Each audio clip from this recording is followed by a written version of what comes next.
तेरा वचन मेरे पाँवों के लिए दीपक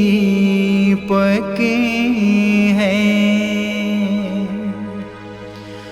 और मेरे मार्ग का उजियाला है। तेरा वचन मेरे पाँवों के लिए दीपक है। पहला पाठ नबी ईसाइयाह का ग्रंथ अध्याय 5 पद संख्या 1 से 7 तक। मैं अपने मित्र की दाखबारी के विषय में अपने मित्र को एक गीत सुनाऊंगा। उपजाऊ ढाल पर मेरे मित्र की दाखबारी थी। उसने इसकी जमीन खुदवाई, इसमें से पत्थर निकाल दिए और इसमें बढ़िया दाग लगवा दी। उसने इसके बीच में मीनार बनवाई और इसमें एक कोहलू भी खुदवाया। उसे अच्छी फसल की आशा थी, किंतु उसे खट्टे अंगूर ही मिले। हे यरूशलेम के निवासियों, हे यूदा के लोगों, अब तुम मेरा तथा मेरी दाखबारी के बीच न्याय करो। कौन सी बात रह गई थी जिसे मैं अपनी दाखबारी के लिए कर सकता था और जिसे मैंने उसके लिए नहीं किया?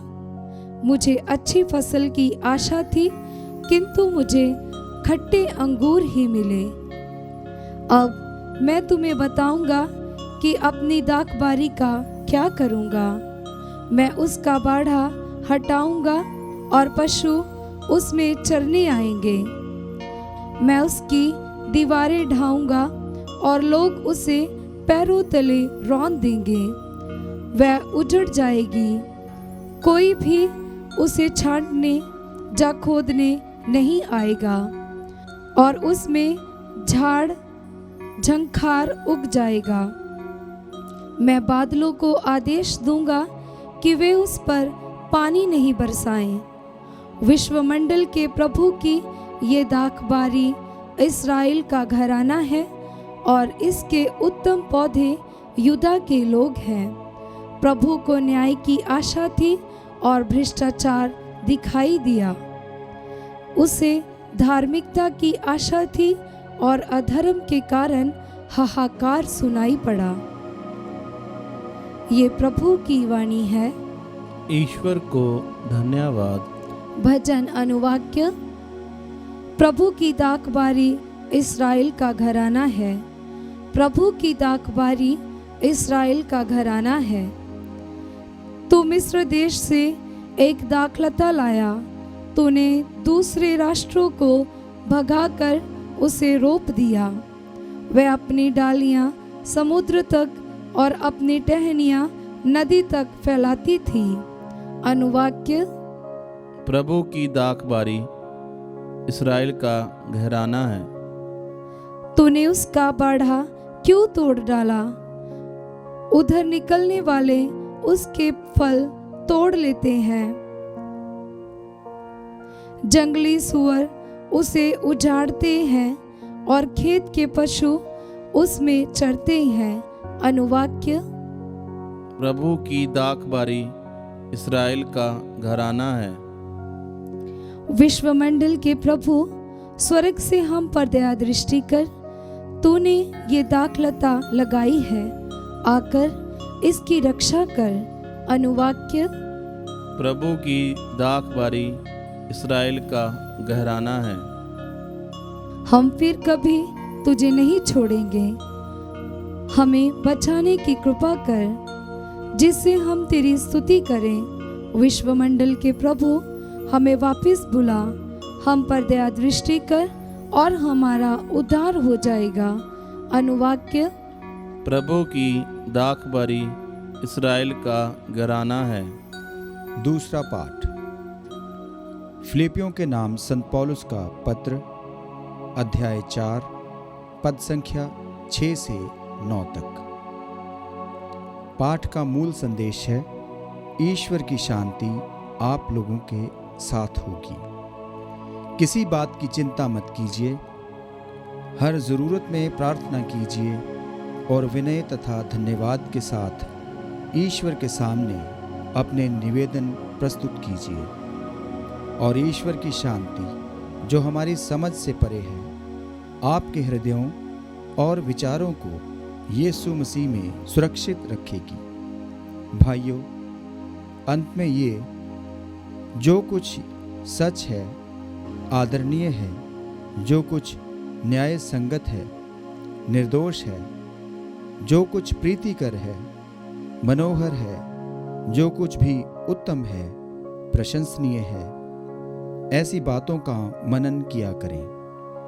आप लोगों ने मुझसे जो सीखा, ग्रहण किया, सुन लिया और मुझ में देखा, उसी के अनुसार आचरण करें और शांति का ईश्वर आप लोगों के साथ रहेगा। यह प्रभु की वाणी है। ईश्वर को धन्यवाद। जय घोष। हालेलुया। अनुवाक्य। हालेलुया। प्रभु कहते हैं, संसार की ज्योति मैं हूँ, जो मेरा अनुसरण करता है उसे जीवन की ज्योति प्राप्त होगी। अनुवाक्य। हालेलुया। पवित्र सुसमाचार संत मत्ती के अनुसार, अध्याय 21, पद संख्या 33 से 43। यीशु ने महायाजकों और जनता के नेताओं से कहा, एक दूसरा दृष्टांत सुनो। किसी जिमींदार ने एक दाखबारी लगवाई, उसके चारों ओर घेरा बनवाया, उसमें रस का कुंड खुदवाया और पक्का मकान बनवाया। तब उसे असामियों को पट्टे पर देकर वह परदेश चला गया। फसल का समय निकट आने पर उसने असामियों के पास अपने नौकरों को भेजा, जिससे वे फसल का हिस्सा वसूल करें। किंतु असामियों ने उनके नौकरों को पकड़कर उनमें से किसी को मारा पीटा, किसी की हत्या कर दी और किसी को पत्थर से मार डाला। इसके बाद उसने पहले से अधिक नौकरों को भेजा और असामियों ने उनके साथ भी वैसा ही किया। अंत में उसने ये सोचकर अपने पुत्र को उनके पास भेजा कि वे मेरे पुत्र का आदर करेंगे। किंतु पुत्र को देखकर असामियों ने एक दूसरे से कहा, यह उत्तराधिकारी है, चलो हम इसे मार डालें और इसकी विरासत पर कब्जा कर लें। उन्होंने उसे पकड़ लिया और दाखबारी से बाहर निकालकर मार डाला। जब दाखबारी का स्वामी लौटेगा तो वह उन असामियों का क्या करेगा? उन्होंने यीशु से कहा, वह उन दुष्टों का सर्वनाश करेगा और अपनी दाखबारी का पट्टा दूसरे असामियों को देगा, जो समय पर फसल का हिस्सा देते रहेंगे। यीशु ने उनसे कहा, क्या तुम लोगों ने धर्म ग्रंथ में कभी यह नहीं पढ़ा? कारीगरों ने जिस पत्थर को बेकार समझकर निकाल दिया था, वही कोने का पत्थर बन गया है।